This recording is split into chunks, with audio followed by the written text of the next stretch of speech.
you had a very pinnacle encounter with Bob Proctor. Can you tell us a little bit about that and how that changed your life whilst you were on this journey? In 2008, I found myself in an interesting position. Mind Valley was a small company. I think we had about maybe 18 people. Yep. We were doing decent money, but not great money. It was kind of like just stagnating. I was teaching meditation. I was also helping teachers, authors build their websites because I was a computer programmer. Now, one day I was in London teaching a class. And Bob Proctor, who was one of my clients, I'd helped him with his website. So, he was this incredible guy. His business was booming. He'd just been on the movie The Secret. He was so in demand, speaking all around the world.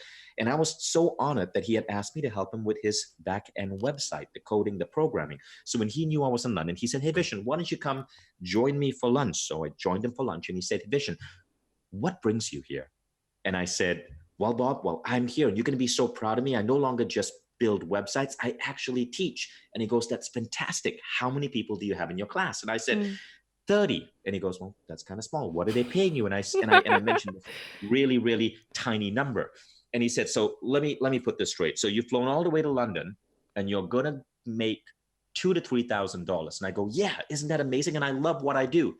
And he goes, "Vishen, that isn't enough. I hope you flew business class." And my face sagged because I knew I was flying coach. So I said, "No, Bob, I flew coach." Bob said, "How many hours did you spend in the plane?" I said, 22 hours. He's like, "How many hours are you going to spend flying back?" I'm like, 22 hours. I couldn't afford the direct flight. And Bob said, "Vishen, Vishen, Vishen, son, you got to think bigger. You're telling me you left your wife, you left your 1-year-old son for 5 days flying 22 hours coach to teach just 30 people for 2 to 3 grand. How are you ever going to achieve anything big when you dream so small?" And in my mind, I was thinking, "Damn you, Bob Proctor, with your fancy suits and your slick hair and your awesome voice and your freaking amazing cologne smell. Yeah, you don't tell me what to do." But of course, none of that came out. I simply took it all in, finished the lunch.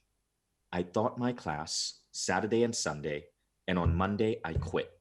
I've been doing it for 5 years. I was so proud of what I did, but I quit. Wow. Immediately, I quit because I knew that sometimes in life, you got to destroy what is merely good to let something great enter. Mm. Today in my book, I call that concept the beautiful destruction. Destroy something that's merely good to make space for what can be great. And Bob Proctor was right.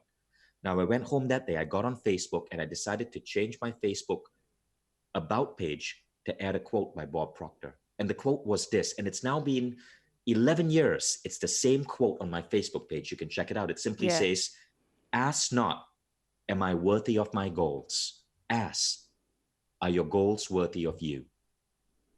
That's And so I amazing. thought, what is it that I should be doing? Well, I went back to build up my business. And 2 years later, I launched my next seminar. And my next seminar was at a whole different level. It was like comparing a bicycle to a Ferrari. My next seminar was A-Fest. And you can still go to afest.com, afest.com, and see it's this massive event. The world's best speakers come down. It happens in five-star hotels. I'm the host, I'm a speaker, and entrepreneurs from all around the world apply just to get the right to buy a ticket. And I went from teaching a tiny little class at the Holiday Inn to 20 people to being able to launch my own transformational festival in 2 years because Bob Proctor gave me the massive kick on my butt that I needed. Today, I know that every time I'm doing something, I ask myself, am I really thinking as bold as I can? Or am I falling into complacency? And I think it's an important question that everyone has to ask themselves. I agree. And how did you go from speaking to Bob Proctor to in that 2 years having, everything being so big and Right. doing so well? What were the steps that you took? Well, often the steps have to do with going deep within and Mm. identifying what you really want in life.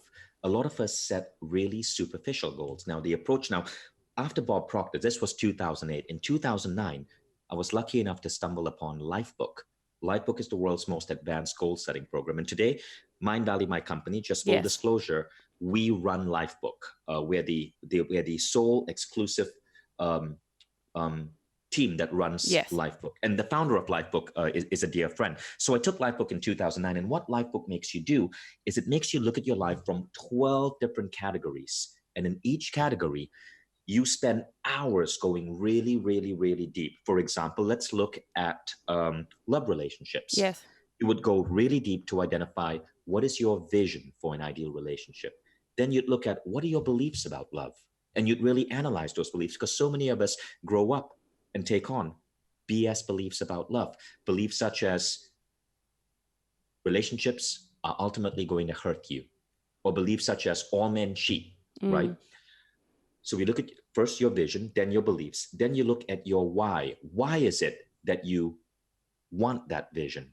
Is it because you want to someday wake up every day next to someone who truly makes your heart sing, to have children with that person? Is it because you no longer want to be lonely? And the fourth thing is, you then look at your strategy. Great, you're single, you want to be with someone. What's your plan? Are you Yes. going to learn? Are you going to learn how to develop your confidence? Are you going to maybe go for some classes on dating skills? All those things exist. So Mm. you look at every aspect of your life, 12 different aspects, in depth. Now, as I did Lifebook, I started writing things down. And I wrote down things such as this: I want to be able to share the stage with the world's most amazing speakers. I want to be able to stay in 5-star hotels around the world, in paradise locations, and have my children with me. I want to be able, and I don't know where this came from, but it's kind of Yeah. weird, but I liked it. I want to be able to toss the most incredible parties in places like the Mediterranean and the Who Caribbean doesn't want to do that?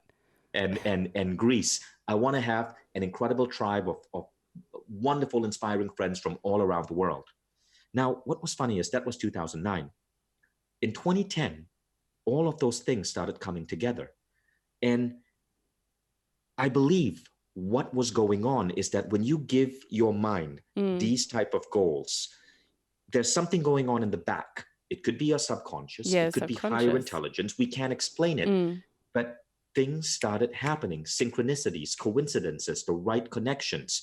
And I ended up starting a festival called A Fest.